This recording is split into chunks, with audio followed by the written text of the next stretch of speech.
ایک سوال ہمارے سامنے محمد حبیب اللہ عالم پور، انہوں نے پوچھا ہے کہ کیا کوئی چیز مانگے، اگر کوئی شخص ہماری چیز مانگے تو اسے نہیں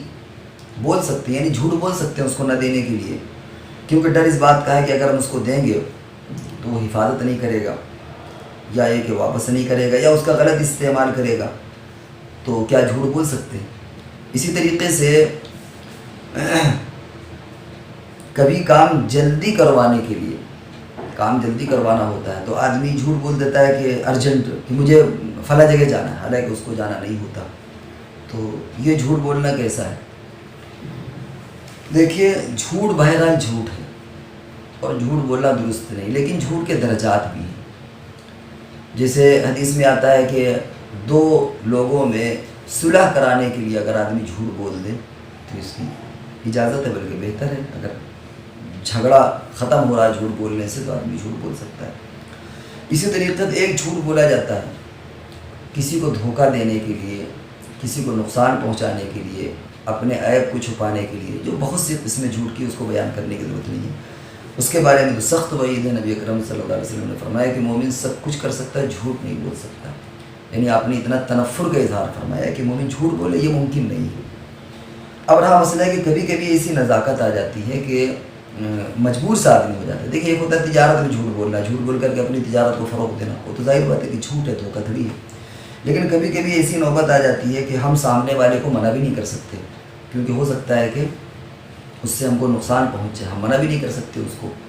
اور دینے میں یہ ہے کہ وہ اس چیز کو، جیسے گاڑی مانگا اس نے مثال کے طور پر، اب آپ کو معلوم ہے کہ یہ بندہ گاڑی بہت بے احتیاطی سے چلاتا ہے، نقصان کر دے گا، پیٹرول بھی خرچ ہوگا، اور اب سراہتاً منع بھی کرنے میں تکلف ہوتا ہے، تعلقات بگڑیں گے۔ تو اب ایسی شکل میں اگر جھوٹ بول بھی دے گا تو وہ رہے گا، تو بہرحال جھوٹ تو جائز نہیں ہو جائے گا، بولنا غلط رہے گا، لیکن اس کا درجہ گھٹ جاتا ہے۔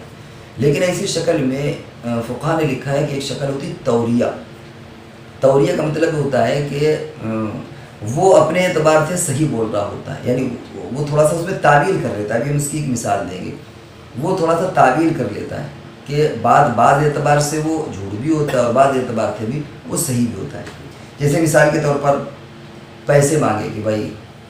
2000 روپے دے دو، اب وہ بندہ یہ کہتا ہے کہ نہیں میرے پاس تو اس وقت نہیں ہے، حالانکہ اور نیت کیا ہے کہ میرے جیب میں نہیں ہے، حالانکہ اس کے گھر میں رکھی ہوئی ہے۔ اب مانگنے والا جو مانگ رہا ہے اس کا منشا یہ نہیں ہوتا کہ تمہارے جیب میں ہے کہ نہیں، وہ تو یہ رہا کہ بھائی ہم کو 10,000 روپے قرض دے دو، لیکن یہ کیا کہتا ہے میرے پاس نہیں ہے بھائی، اور نیت کیا کر لے کہ میرے پاکٹ میں نہیں، میرے جیب میں نہیں ہے، تو یہ جھوٹ بھی نہیں ہوا۔ اور صحیح اس لیے یہ کہنا، یہ توریہ اس لیے صحیح ہو جائے گا کہ وہ بندہ چونکہ ہو سکتا ہے کہ قرض واپس نہ دے یا کوئی اور اس سے خطرہ ہو، تو یہاں پر بھی اسی طریقے سے توریہ کر سکتے ہیں۔ توریہ سے مراد یہ ہوتا ہے کہ اس میں نیت، آپ کی نیت جو ہوتی ہے وہ کچھ اور ہوتی ہے۔ اس کی ایک اور مثال کے طور پر، آپ سے کسی نے پوچھا کہ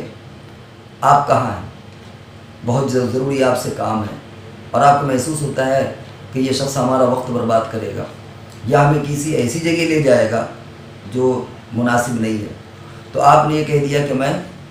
لکھنؤ میں ہوں، اور آپ نے اپنے کمرے کا نام لکھنؤ رکھ دیا۔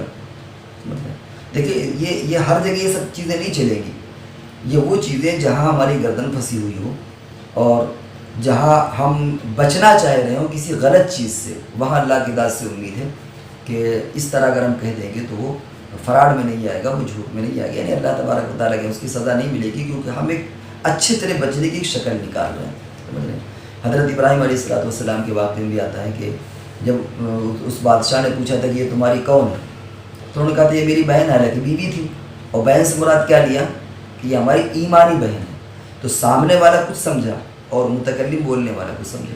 اسی طریقے سے یہاں پر اگر ہم سے کوئی کہتا ہے کہ آپ کہاں ہیں، تو ہم یہ کہتے ہیں کہ لکھنؤ میں، اور ہم نے اپنے کمرے کا نام لکھنؤ رکھ دیا، تو غلط تو ہے نہیں، ہم رکھ سکتے ہیں اپنے کمرے کا نام لکھنؤ۔ اسی طریقے سے اگر ارجنٹ کہیں جانا ہے تو گول مول اس طرح کر دیں، مثال کے طور پر گاؤں اپنے گھر کا نام رکھ دے، وہ بھائی آپ اپنے گھر کے کسی روم کا نام گاؤں کر سکتے ہیں، رکھ سکتے ہیں۔ اب اس سے کہتے ہیں بھائی مجھے گاڑی بنوا دے، مجھے ارجنٹ گاؤں جانا ہے، تو وہ تو یہ سمجھے گا گاؤں جانا ہے، لیکن آپ نے کیا مراد لیا، مجھے اپنے گھر جانا ہے، اپنے گھر کا نام آپ گاؤں رکھ دیجیے۔ اپنی گلی کا نام آپ نام رکھ دیجیے. سب ضروری نہیں کہ سارے لوگوں کو اس کی اطلاع ہو. تو یہ کبھی کبھی ایسی نوبت آ جاتی ہے کہ جہاں حق یعنی صحیح طور پر ہم بچنا چاہ رہے ہوں اور وہاں بچنے کی بظاہر کوئی سبیل نہ ہو، تو فقہ نے ایسی شکلیں گنجائش کی نکالی ہیں کہ ایسی شکل میں اس طرح توریہ سے کام لیا جا سکتا ہے، جس کو بالکل جھوٹ نہیں کہیں گے کہ وہ تو کچھ سمجھے گا لیکن آپ کی نیت کچھ اور ہوگی اور آپ جو کہہ رہے ہیں وہ غلط نہیں ہوگا. تو اب آپ اپنے کیس میں اس طرح نکلنے کی کوئی شکل نکال لیں کہ اگر وہ آپ سے کوئی ایسی چیز مانگتا ہے کہ آپ کو معلوم ہے کہ وہ نقصان پہنچا دے گا یا وقت پر نہیں دے گا اور منع کرنے میں تعلقات خراب ہوں گے یا بگاڑ پیدا ہوگا، تو اس طرح کوئی شکل نکال لیں کہ جب ہم سے مانگے تو ہم اس طرح بولیں کہ وہ جھوٹ بھی نہ ہو، جس کو ہم کہتے ہیں کہ سانپ بھی مر جائے لاٹھی بھی نہ ٹوٹے، وہ جھوٹ بھی نہ ہو اور آپ کا کام بھی نکل آئے.